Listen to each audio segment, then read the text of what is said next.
지구가 평평하냐, 둥구냐, 이거 가지고 되게 많이 싸우거든요. 둥글다고 하는 사람들을 뭐 둥글이라고 하고, 평평하다는 사람들을 평평이라고도 하는데, 이 평평이하고 둥글이가 나름의 논리를 가지고 막 싸워요. 그러니까 선생님 보기에는 좀 우스울지도 모르지만, 저희 입장에서는 너무 궁금한 부분이 되게 많거든요. 이걸 어떻게 법칙적으로 해석이 가능한지. 그렇게 생각할 수도 있죠.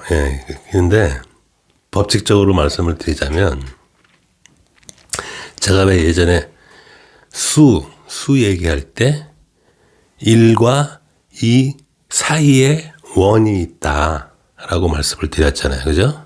그래서 그 얘기는 뭐냐면, 이원성의 사고, 그러니까 이원성의 그런 그 사고에서 그 사고를 원으로 만들면 이원성이 사라지고 일원성으로 갈 수 있는 다리 역할을 하는 게 원이다 라고도 말씀을 드릴 수 있지만, 반대로 일원성이 원 운동을 통해서 이원성으로 갈 수 있다 라는 말도 돼요. 그러니까 제가 왜 이제 법칙 얘기해서 공간과 빛이 모든 삼라만상, 모든 물질을 만들었다고 그랬잖아요. 그렇듯이 이 빛이 원운동을 계속 어떤 공간에 갇혀서 원운동을 하고 있는 상태를 우리는 물질로 보는 거예요.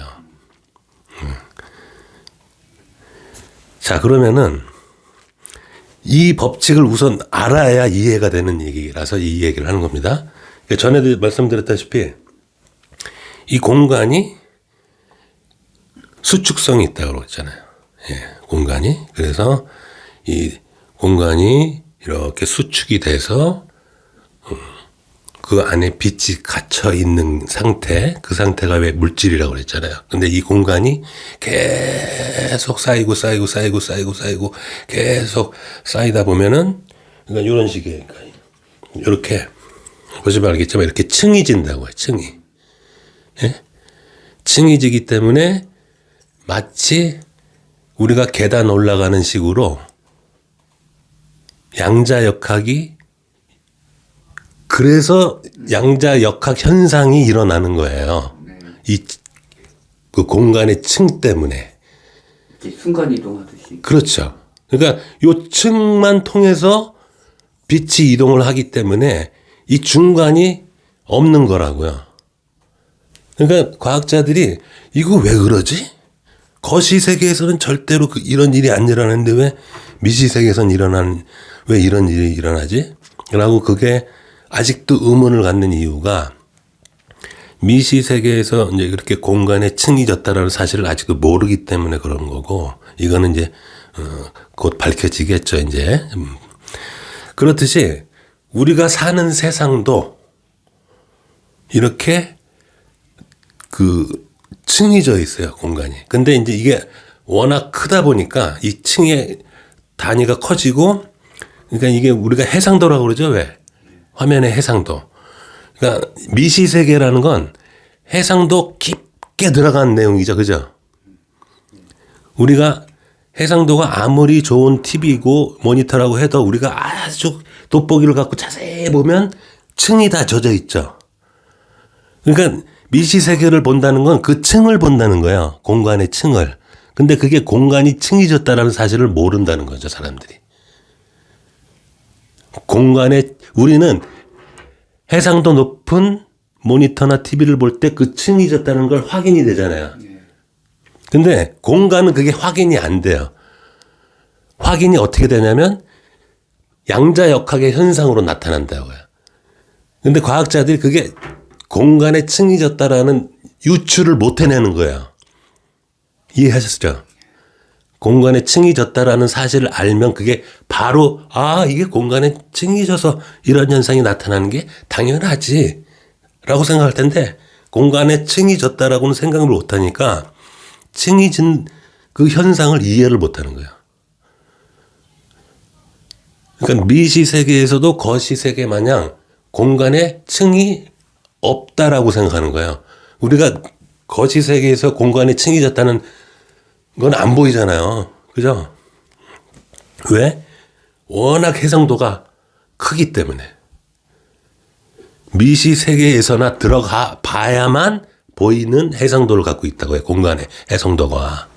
그러니까 당연히 실제 생활에서는, 실제 이렇게 큰 세상에서는 그 해상도 자체가 있다는 것도 모르는 거예요. 그러니까. 그렇듯이 다 원으로 이루어져 있다고요. 모든 물질은. 왜? 공간이 원이니까. 다시 한번 말씀을 드릴게요. 모든 물질이 이 동그란 구 모양의 공간에 갇혀서 그 안에서 빛이 계속 도는 거기 때문에 구의 형태를 띌 수밖에 없어요. 일단은 물질이라고 하는 거는. 근데 왜 구예요? 그러면 네모난 공간은 안 돼요? 안 돼요. 삼각형? 안 돼요. 각형을 지는 공간은 있을 수가 없어요. 왜?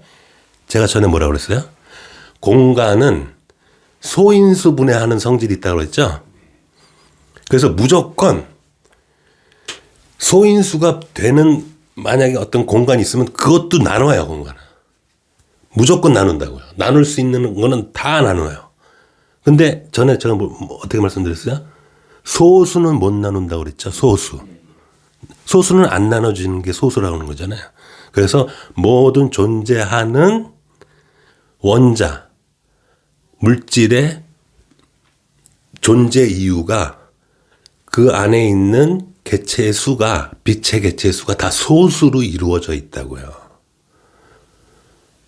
이게 커지든 작든 소수만이 존재할 수 있어요. 소수가 되지 않는 순간 나뉘어진다고요. 예? 그래서 나중에 이제 이미 이제 그런 거를 알 수 있는 힌트들이 있어요. 이게 에너지 준위라고 있거든요. 이게 에너지 준위. 그러니까 원자의 어떤 에너지 준위에 대한 그 분포 함수라는 게 있어요. 예. 그러니까 어떤 원자의 에너지 상태가 예? 그게 희한하게도 소수의 분포 함수하고 일치해요. 그래서 과학자들이 지금 이게 왜 일치하지? 원자의 에너지 상태의 함수와 소수의 분포 함수가 왜 일치하는지를 몰라요, 지금. 일치하는 것까지는 알아요. 왜? 똑같은 답이 나온다고요. 이해하셨어요, 이 부분? 이 부분 조금 이제 이해하기가 힘든데, 그러니까 원자마다 에너지 상태가 있을 거 아니에요, 그죠? 왜냐하면 이 우주에서는 끊임없이 에너지가 들어온다고요. 우리가 지금 살고 있는 이 상태, 20도라는 상태는 원자 입장에서는 엄청나게 높은 온도예요. 원자 입장에서는. 그래서 끊임없이 에너지가 들어가고 나가고 들어가고 나가고 들어가고 나가고가 계속 순간적으로 이루어지는 상태라고요. 만약에 절대 온도라고 혹시 아시나요? 273도. 그 정도로 온도가 내려가잖아요. 그러면은 에너지가 들어가고 나가는 상태가 없어지는 상태가 돼요. 그거를 이제 절대 온도 상태라고 그러고, 그때 무슨 현상이 일어나요? 그러니까 저항이 제로가 되는, 그걸 무슨 상태라고 그러죠? 초전도 현상이라고 그러죠? 왜? 우리가. 초전도 현상이라는 거는 뭐냐면, 그렇게 극히 낮은 온도에서는 이 에너지의 흐름이 없어져 버려요.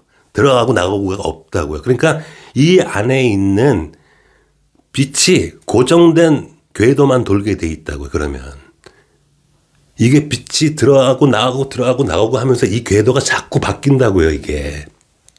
예? 왜냐하면 빛이 랜덤하게 들어가기 때문에 이쪽에서도 오지만 이쪽에서 들어가고 이쪽 온 사방에서 다 들어가기 때문에 들어가고 나오는 거에 따라서 이 궤도들이 계속 구의 형태로 유지를 하는 거예요.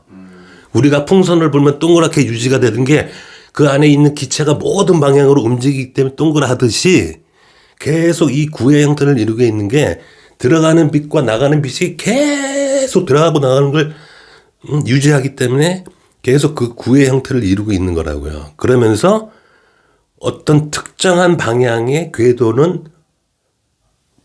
존재할 수가 없죠. 근데 우리가 온도를 절대 온도 가까이 낮추면 이 들어가고 나가는 게 없기 때문에 어떤 특정한 궤도만 우리가 유지시킬 수 있다고요. 그게 초전도 현상이에요, 그게.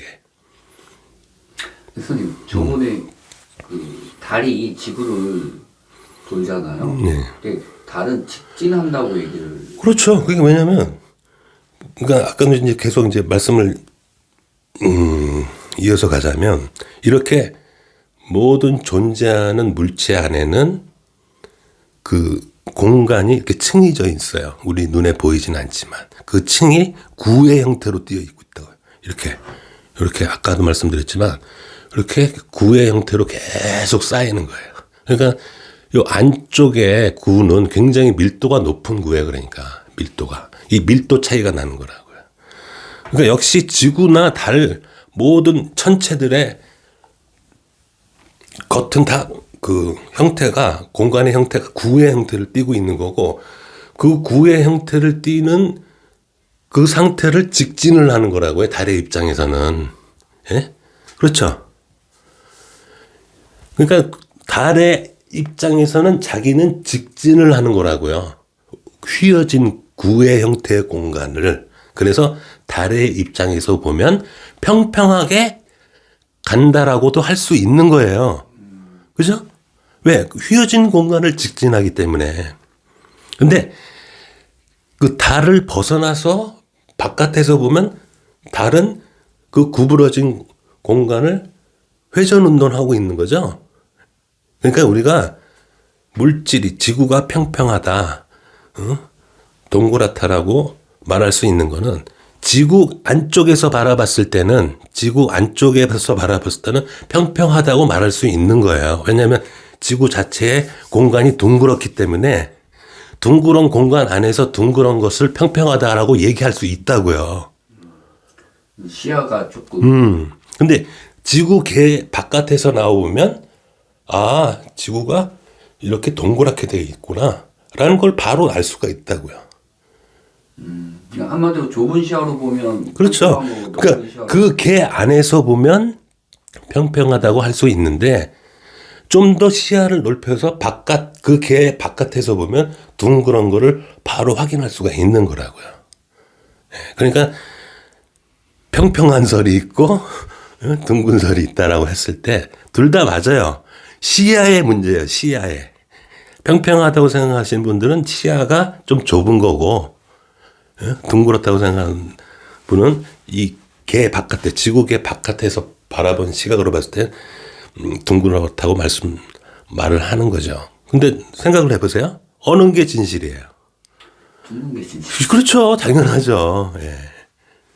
그러니까 이 사람이 또 틀린 건 아니에요. 평평하다고 얘기한 건 이분들의 주장은 개 안에서의 주장인 거예요. 그러니까 아 그래 맞아 너희가 개 안에서 봤을 땐 평평하고 그렇게 얘기하는 것도 옳아. 근데 너희가 조금만 시각을 개 바깥에서 바라봐. 그러면 이게 둥근다는 걸 알 수 있어. 그리고 법칙상 우주에 존재하는 모든 물질은 구의 공간, 층층이진 구의 공간에 갇혀 있는 게 물질이야. 그러니까 그걸 생각하면 존재하는 모든 게 다 구의 형태를 띈다는 걸 알 수 있겠지.